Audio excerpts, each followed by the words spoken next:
안녕하세요. 오늘은 김충 목사님의 설교를 바탕으로 죄, 용서, 그리고 은혜에 대해 한번 깊이 들어가 보려고 합니다. 어쩌면 우리 삶에서 가장 중요한 개념들일지도 모르겠네요. 설교의 제목은 요한 1서 1장에 나오는 죄 사함의 은혜인데요. 자, 그럼 바로 시작해 볼까요? 네, 그럼 가장 근본적인 질문부터 시작해 봐야겠죠? 우리가 용서를 이야기하기 전에 도대체 뭘 용서받아야 하는지를 먼저 알아야 하잖아요. 성경이 말하는 죄란 과연 정확히 무엇을 의미하는 걸까요? 흔히 죄라고 하면 우리는 보통 양심에 찔리거나 도덕적으로 좀 옳지 않은 행동, 그런 걸 떠올리죠. 국어사전도 비슷하게 정의하고요. 그런데 말이죠. 설교에 따르면 성경은 전혀 다른 훨씬 더 명확하고 절대적인 기준을 제시합니다. 바로 변하지 않는 하나님의 말씀 그 자체죠. 그리고 그 기준에서 벗어나는 모든 것을 죄라고 정의한다는 겁니다. 여기서 정말 흥미로운 지점이 나옵니다. 죄를 뜻하는 히브리어 원어가 하타인데요. 그 뜻이 문자 그대로 표적을 빗나가다라는 거예요. 와, 정말 강력한 이미지 아닌가요? 죄라는 게 단순히 나쁜 짓을 하는 걸 넘어서서 하나님께서 우리 삶을 위해 정해두신 그 목표, 그 관역에서 벗어나는 모든 것이라는 의미니까요. 자, 그런데 설교는 한 걸음 더 나아갑니다. 이 죄가 특정 몇몇 사람의 문제가 아니라 모든 인간의 보편적인 상태라고 말하거든요. 사실 이건 굉장히 엄청난 선언이죠. 그렇다면 이 주장을 뒷받침하는 결정적인 증거는 과연 뭘까요?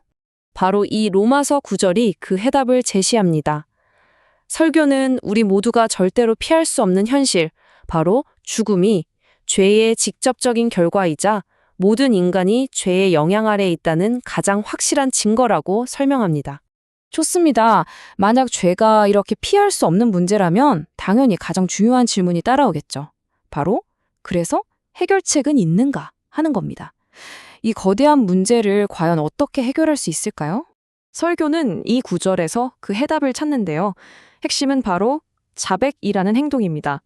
이게 간단하게 들릴지 모르지만요. 설교는 이 단어가 가진 본래의 의미가 우리가 흔히 생각하는 것과는 아주 다르다는 점을 깊이 파고듭니다. 자, 여기서 또 한 번 놀라운 언어의 비밀이 드러납니다.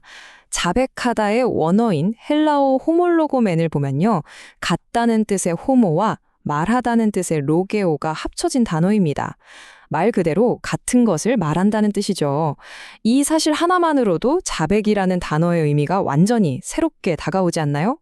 그렇다면 진정한 자백이란 단순히 죄책감을 느끼고 감정적으로 잘못했어요 하고 비는 게 아니라는 뜻이 됩니다. 설교에 따르면 이건 오히려 법적인 행위에 더 가까워요. 바로 하나님께 동의하는 것, 내 행동에 대한 하나님의 판단에 저도 같은 생각입니다 라고 말하는 거죠.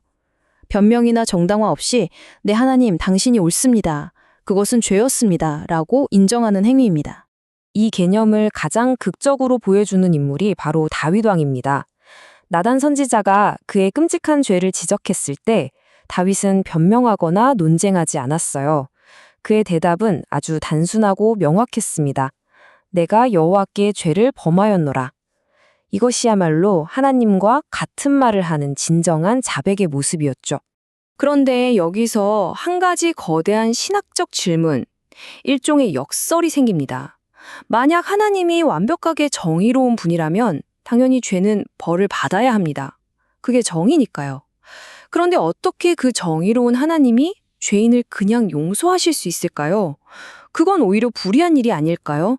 설교는 이 풀기 어려운 역설의 해답이 단 한 곳, 바로 예수 그리스도의 십자가에 있다고 말합니다.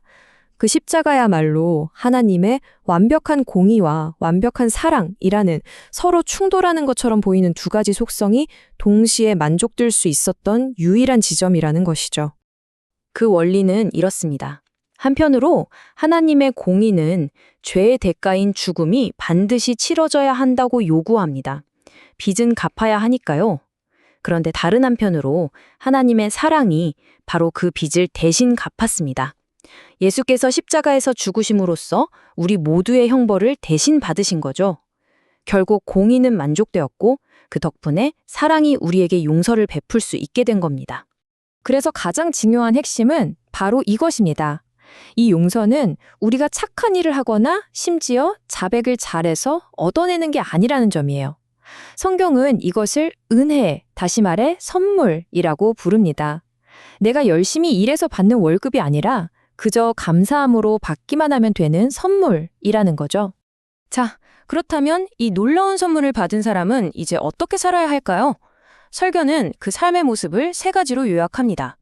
첫째는 끊임없는 자백, 그러니까 죄에 대해 계속 하나님과 같은 마음을 갖는 거고요.